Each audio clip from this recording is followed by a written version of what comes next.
Okay guys, so this is the next video for chapter 17. So the first thing I'm going to start talking about is something that are called protecting groups. And like the name implies, it protects functional groups. It's functional group protection. When you're doing a reaction, when there are other groups, that can react with your reagent. And there are literally hundreds of functional groups, okay? We're going to talk about 2 this semester. There's only going to be 1 on this particular exam. But for example, say I had this keto alcohol. Oops. Okay. And I needed to synthesize this species here.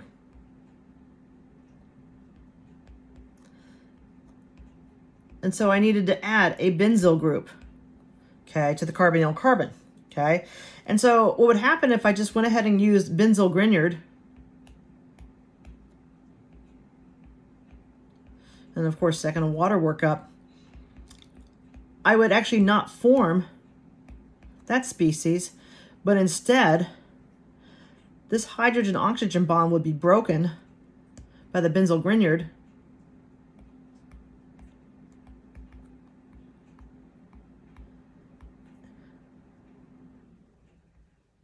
and I'd form toluene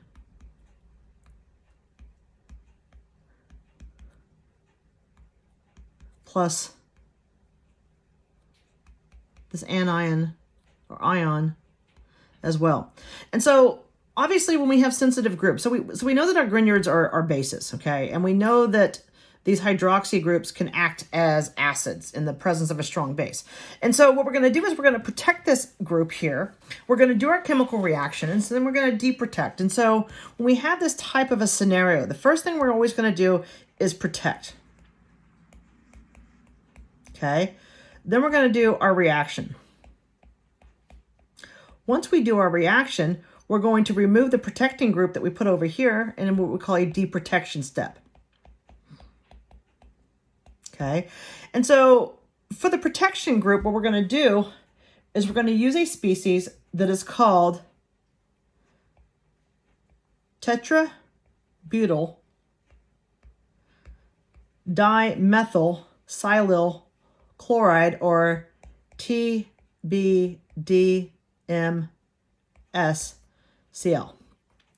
Typically when we use this in the presence of a base that is called imidazole.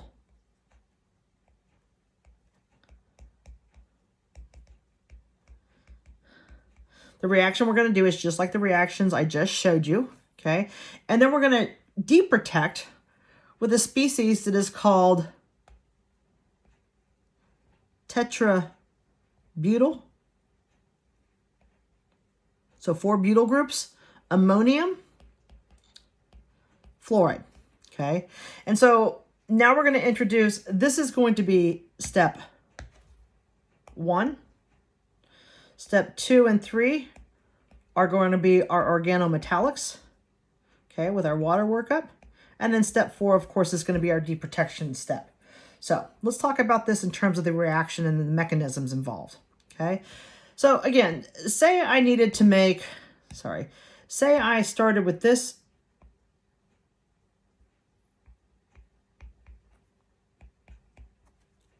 keto alcohol, and I needed to make this so-called diol. Okay, and so right off the bat, what we're going to see, okay, well, this is the group that was added. Okay, so I'm going to use some sort of ethyl organometallic, ethyl lithium, ethyl Grignard, it doesn't matter. Okay, but what I also see is I have this sensitive group, or I have this group rather that is sensitive to deprotonation. Okay, and so the first thing we're going to do is we're going to go ahead and we're going to react it with TBDMS Cl. Okay. The silyl group, the silicon group, is actually more electropositive than carbon is. Okay, we learned last semester that carbon's electropositive. Silicon is even more electropositive, which means what? I have a much greater dipole between the silicon and the chlorine atom than I could have between the silicon and the carbon atom. And so we know that my alcohol has a lone pair on my oxygen atom, so it's going to act as a nucleophile. Okay. What we're going to do is we're going to form this intermediate species. It's been protected. Well, not quite. We're not really done yet. We're going to form this intermediate species that I'm just going to write TBDMS, still positively charged. Have my carbonyl compound here. And the role of the imidazole is for the deprotonation step. Okay. And so we learned last semester, or last class, whatever, that this nitrogen is the more basic nitrogen because it's not involved in any type of aromaticity. So, and then PG, okay, so I'm kind of switching around abbreviations here because I'm going to run out of room. So PG or TBDMS, okay, protecting group is referred to as a PG group. Okay, so that's fine. I'm going to go ahead and I'm going to do my organometallic reaction. So, one, I'm going to go ahead and use ethyl lithium. 2, water. I'm not going to show you this mechanism because I've already shown it to you. So OPG. Okay, that's going to give me an alcohol and this newly added ethyl group. Okay. And now that I have this, what I'm going to go ahead and do is I'm going to deprotect.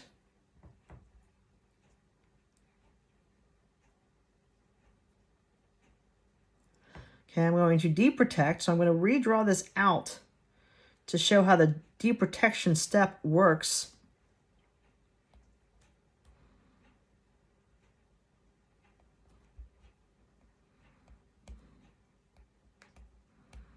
So that's what the deprotection group looks like.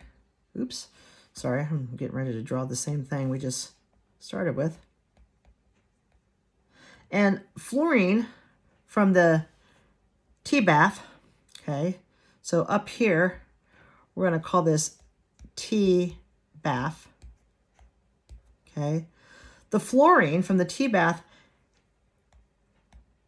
has a great affinity for the silicon. Again, so what did I mention earlier? Silicon, one of the most electropositive atoms on the periodic table.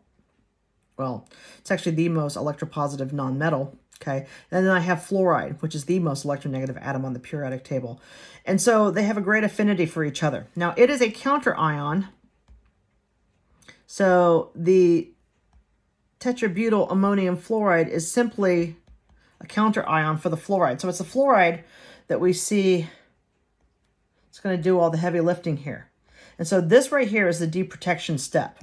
This step right here is my deprotection step. Okay. Your book doesn't mention any type of a protonation step, but I've used this in the past. And so typically what we would do is some sort of a water workup. Okay. And so then again, you know, a water workup to protonate this.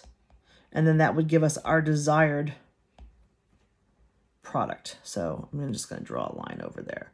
And that's how we, oops, not there. Shoot. Sorry. And that would give us our desired product. I guess I just have to draw it. Okay. Like that.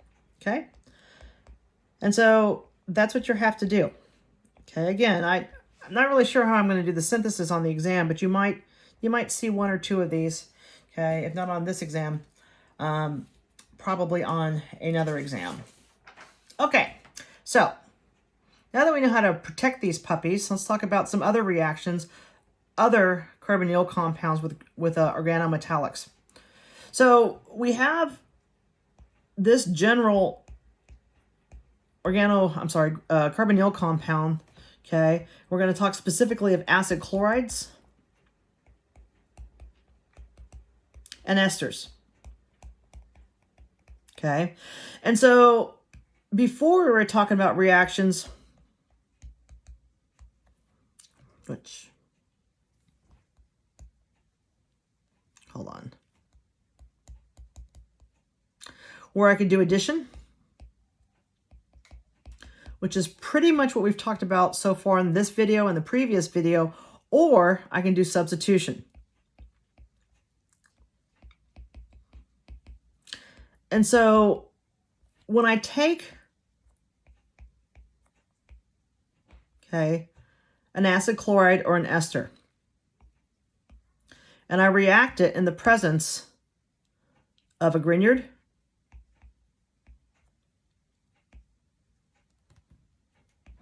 or an organolithium, okay, so that would be step 1. And then we always follow this by a water workup. What I'm going to do is I'm going to add 2 equivalents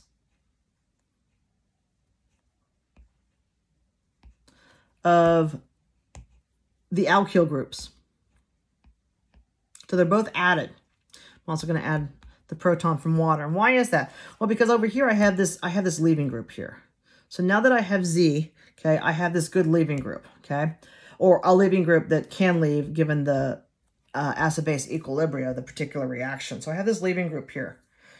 Now, notice I didn't include my cuprates, okay? So this is an addition reaction.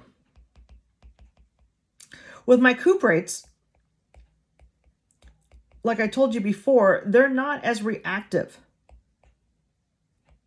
as the other organometallics. And so what I'm going to see with my cuprate is I'm actually going to see a substitution, okay? And cuprates only react in this fashion with acid chlorides. Okay, only with acid chlorides, like I said, in this fashion. And so now I'm going to go ahead and I'm going to do this, where I'm going to, use this cuprate. Again, this is followed by a water workup. And so now what I'm going to see is this molecule form.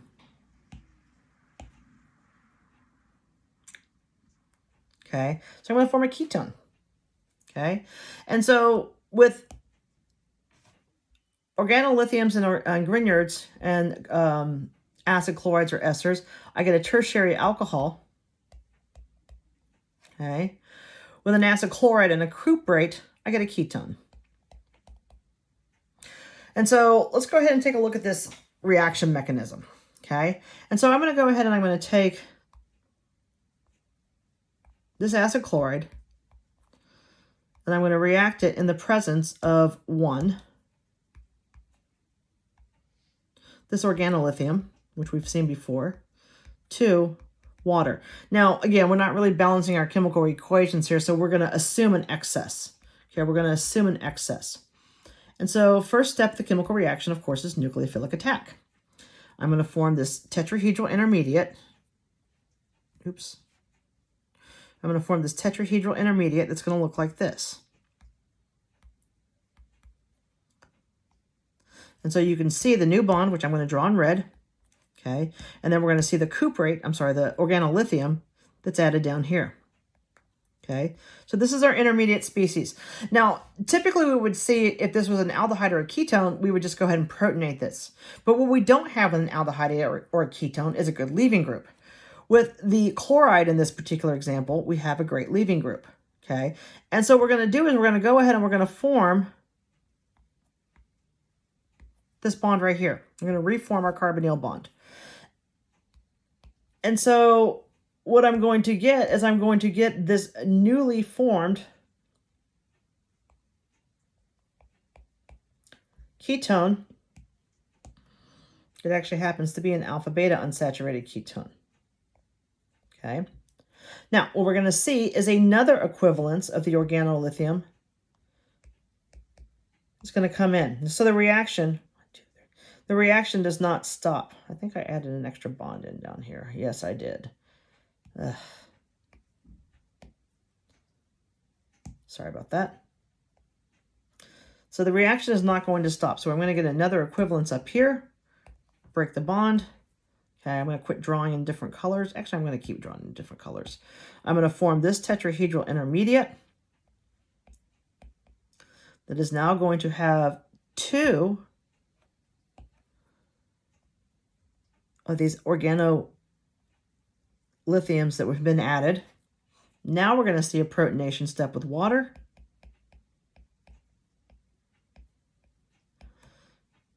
And I'm going to form my final product, which will be this guy here, which I'm just going to draw down here.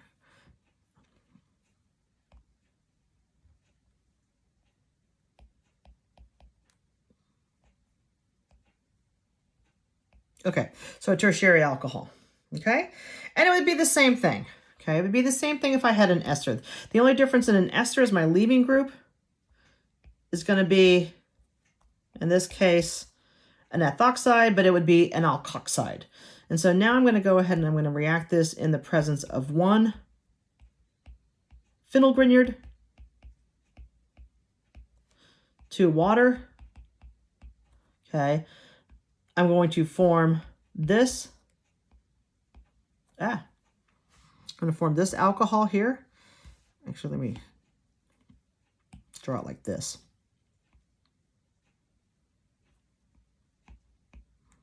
I'm going to form this alcohol here, where the 2 new phenyl rings that were added from the Grignard are here and here. Okay, again, going through the mechanism, nucleophilic attack at the carbonyl carbon, forming this tetrahedral intermediate species. I'm going to see the reformation of the carbonyl bond, which will kick off the ethoxide. So my leaving group here is actually a strong base. And so in the past, we said that strong bases make horrible leaving groups. Well, they are if we have weakly basic good nucleophiles. But in the presence of an organometallic, what is our base, right? And so what we're looking at is we're looking at this versus this ethoxide in this case versus this carbanion. And so when we're looking at acid-base equilibrium, there's an equilibrium that favors the formation of a carbon-carbon bond and to get rid of this anion, okay, which allows for this to kick off. Not to mention the fact the carbonyl bond that we form on the flip side is incredibly strong. And so again, it's all about equilibrium when we start talking about what can and can't happen. So again, just like before, we're going to have a second equivalence of the Grignard come in. Okay. We're going to form a tetrahedral intermediate. The only difference is now, instead of reforming the carbonyl bond, because now I don't have what? I don't have a good leaving group. My leaving group would be all alkyl groups. So I have no choice. Okay. It doesn't matter if I have a huge excess. Okay. I'm going to go ahead and add my water on this step so we can do the protonation. Okay. And then we're going to form our final product. Really don't like drawing on this iPad. Okay, the original methyl that was from the original ketone up here. Okay, and then the hydroxy group here. Okay, all right, and so again, cuprates with esters. Okay, they're not nearly as reactive. The bond between the copper and the alkyl group is more covalent in nature. And so acid chlorides, in terms of chemical reactivities, in terms of all of our carbonyl compounds, are the most reactive. Okay, there's not a whole lot of electron donation from the chlorine atom. Okay, and we've got a significant dipole here. So what we're going to see now is we're going to go ahead and react this with this cuprate. So number 1. I'm going to go ahead, let's do tert butyl cuprate. Okay, and then 2, of course, is a water workup. The first step, again, nucleophilic attack. And like I said before, okay, there's 2 equivalents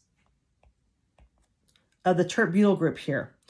There's a negative charge here, but it's not really important. What is important is this bond right here. So this bond, again, there's a dipole going towards the carbon atom. And so that makes this carbon atom nucleophilic. And once I add the first equivalence of the cuprate, I'm going to form this, right? I still have my chlorine attached. This is my new carbon-carbon bond. This is the new cuprate that I just added.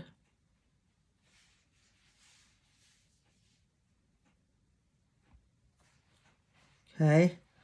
But my side product, geez Louise, no. I have no idea how to get rid of this.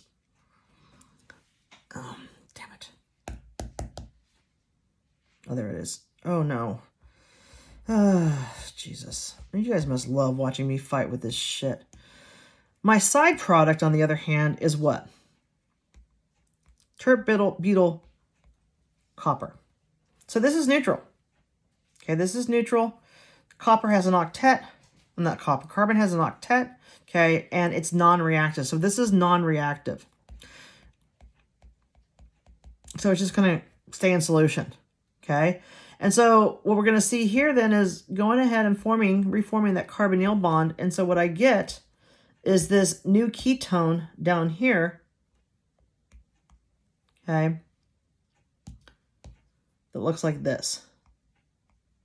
Okay, all right. I promise by like the 30th video I upload, it'll be a lot smoother. All right. So again, if I give these to you on the exam, you need to know what? You need to know that organolithiums and Grignards add 2 equivalents. Okay. If I give you a cuprate and an acid chloride, it's only going to add 1. Okay. All right. The next thing we're talking about, or the last topic in this chapter, are the reactions with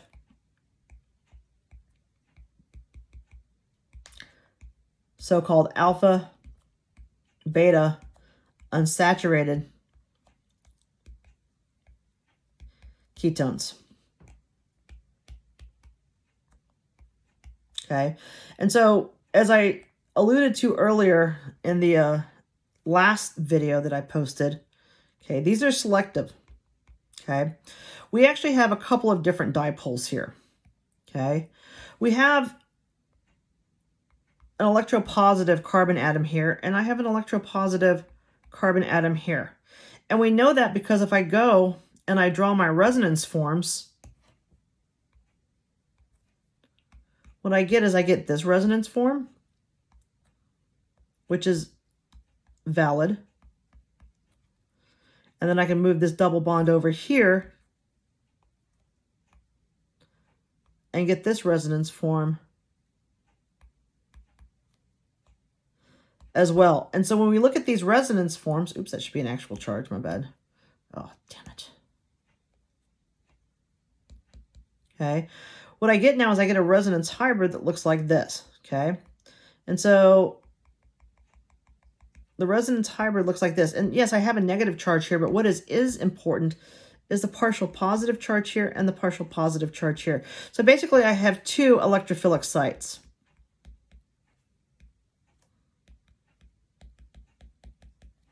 And so what we can see here is this carbonyl site is the stronger electrophile. Now, what does that mean?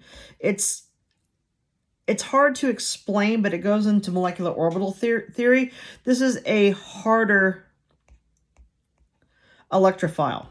And so this harder electrophile is going to react with my harder organometallics, okay, which are what? My organolithiums and my Grignard. Okay, this other site here is referred to as a softer electrophilic site. Okay, and we already talked about that my cuprates are softer nucleophiles. And so what I'm going to see here is my cuprate is going to add here. So this reaction, okay, is what we have, what we call regioselective.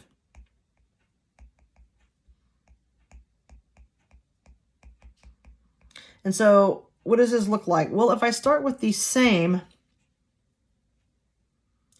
and let me remind you, if I'm going too fast and moving this around, the PDFs are also going to be uploaded to Blackboard, so you have those to refer to, okay?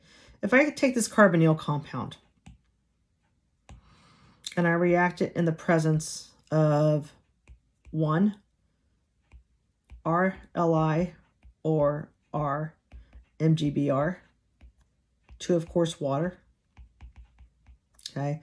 I'm going to form this product here, okay? I'm going to keep my double bond here. I'm going to keep my alcohol here. I guess I should have done red. And then I'm going to add my R group here. And so this is referred to as a 1-2 addition. 1, 2 addition.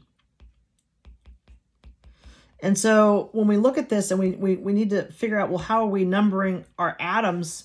And typically we only number our carbons, but now we're gonna number our oxygen atom here, where this is position 1, this is position 2, which is hard to read. The carbonyl carbon is position 2. Okay, this position here, which is called alpha, okay, the alpha position is position 3, and this what we call the beta position is position 4. And so what we're going to see here with the organolithium and the Grignard, we see a 1-2 addition. Okay. When I do the reaction with a cuprate, on the other hand, I'm going to see something very different. Okay. I'm going to maintain my carbonyl compound. Okay. And what I'm going to do now is I'm going to add my cuprate, which I guess I should write.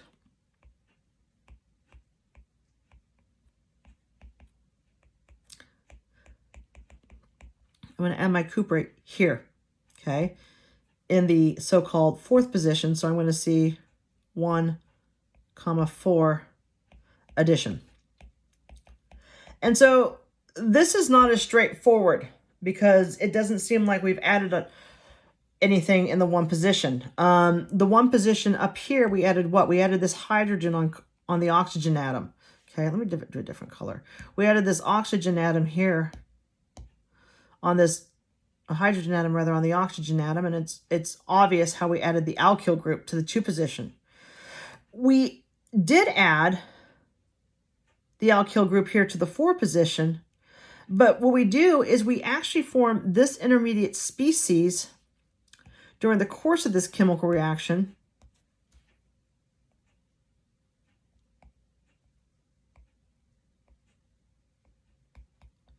Referred to as an enol, okay? And so this shows us how we see addition in the 1 and 4 position. But what it does, what all enols do, it tautomerizes.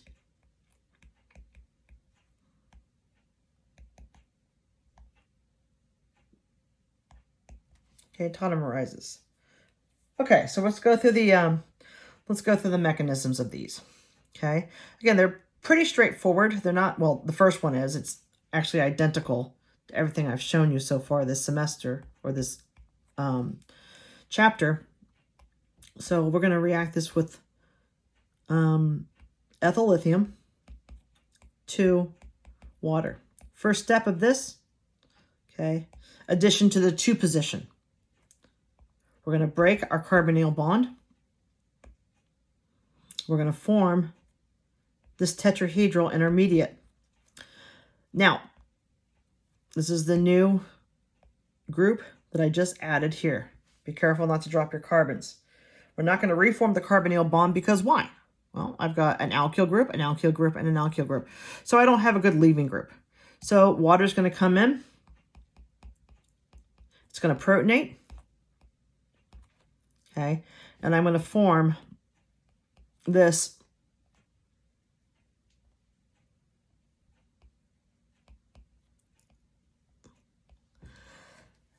alkenol. Okay, this alcohol. It's also an alkene. All right, and so that's it.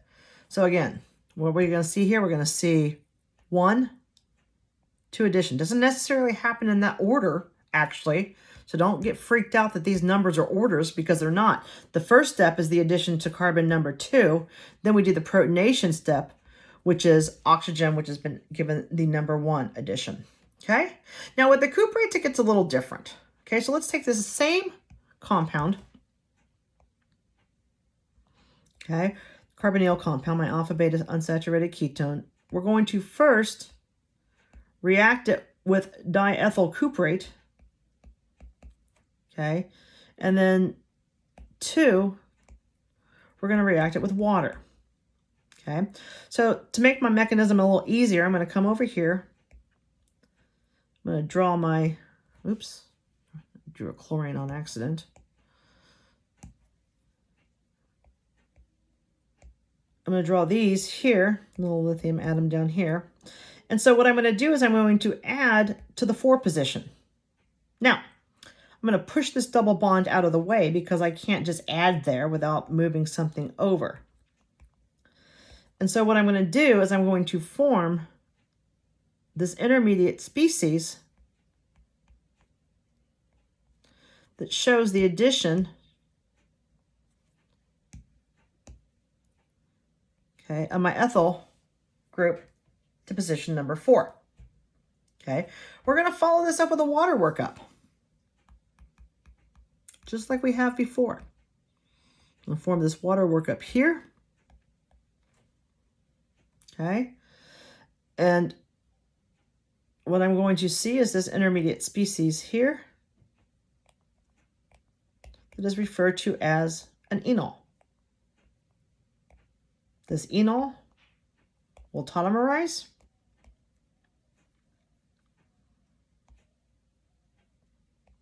and form this ketone here.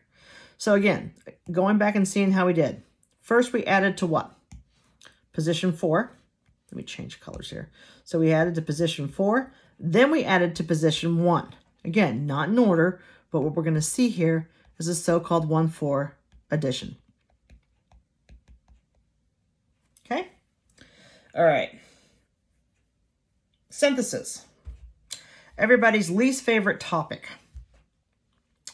So let's do a couple of synthesis problems here. Say I needed you to make this from this. So I have 1, 2, 1, 2, 2 tetramethyl. Actually, what is that? Oops, I'm calling it the wrong name. 1, 2, 3, 4. Okay, so I've got this 1, 2 dimethyl 2-butene, and I'm going to make it using propene. Okay, so how do we do that? Well, it's not that hard, okay? But what we need to do is we need to realize that I need to add what? Okay, I need to make a carbon-carbon bond. Okay, I'm going to have a carbon-carbon bond here that's a double bond. And so probably somewhere along the line, I'm going to have to do an elimination. Well, I have propane here, which I can't really do anything with unless we want to burn it for barbecue. So the first thing I'm going to do is I'm going to turn it into something useful. So the way we take alkanes and turn them into something useful is we turn them into alkyl halides. I'm going to brominate it. The reason I'm going to brominate it is if I chlorinate it, I can see chlorination in the 1 or 2 position. When I brominate it, I'm only going to have, well, not only, but 99.9% of it's going to give me 2-bromobutane. Okay, so that's going to give me this guy here. Now I don't have a whole lot of options, so I'm just going to do an SN2 reaction with sodium hydroxide. And your favorite polar aprotic solvent. You could also use water and do an SN1. Your call. Now I have this alcohol. Okay. The only way we know how to make a carbon-carbon bond right now is what? Is with a carbonyl compound. So I'm going to go ahead and oxidize this alcohol. I choose PCC or DCM and DCM.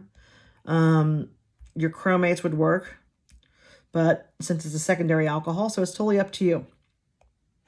This will give me this carbonyl compound here. Okay, and so we're kind of halfway there. So right now we have, for example, this part. So now I need to make something that I can hook, okay, over here and be this part. So now what I'm going to do is I'm going to take my grignard and I'm going to take my alkyl halide and I'm going to turn it, oops, geez Louise. I'm going to turn it into a grignard. So again, I'm going to do this. I'm going to use what? Magnesium, solid, little diethyl ether. I have MgBr. I'm going to react this. And oops, not quite. In the presence of MgBr. 1 isobutyl grignard, isopropyl grignard, and water. And we're not quite there yet. So I'm going to go over here. And this is going to give me what? It's going to give me this alcohol. Okay, my new bond is right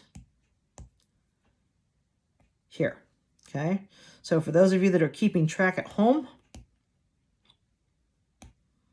this is from my carbonyl. This up here, which I think I just did, nope, different color, is from my grignard. We're almost there. We need to do a dehydration reaction.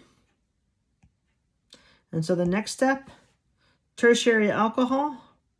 So really the only option I have is to dehydrate with sulfuric acid, a little bit of heat, and that will be my only product.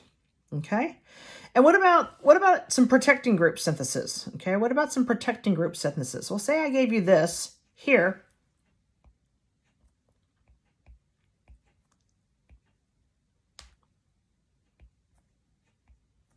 I gave you this. Ooh. Hold on. Sometimes it does weird things. Oh, well, you know what? Here, let's just use this. Okay. I gave you this alpha beta unsaturated ketone that also has this alcohol functional group. And I need you to make this ketone. Sorry. I need you to make this guy here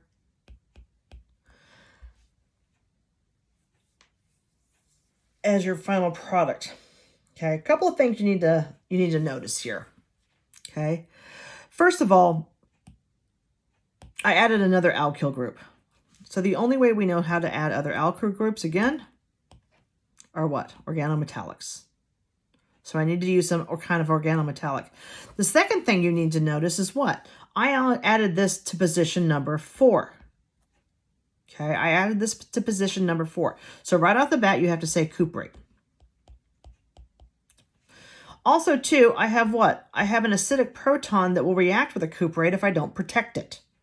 Okay, and so the first thing I'm going to do is I'm going to protect my acidic proton. The way we do that, oops, wrong one, is by using TBDMS. TBDMS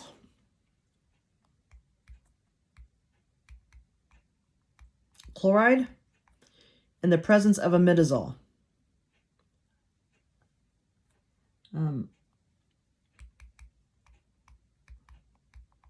Okay, and that will give me this.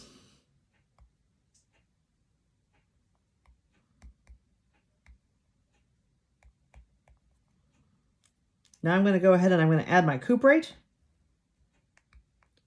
The cuprate I'm going to the cuprate I'm going to use, okay, is, don't drop carbons, is this benzyl cuprate.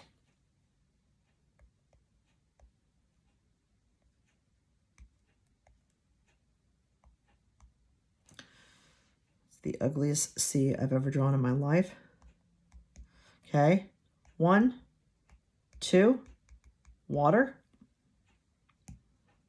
That will give me this guy here.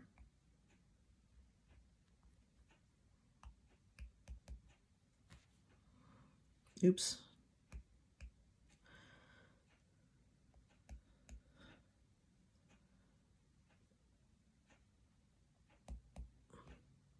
Then I'm going to deprotect with T-BAF. Okay, and that's all she wrote.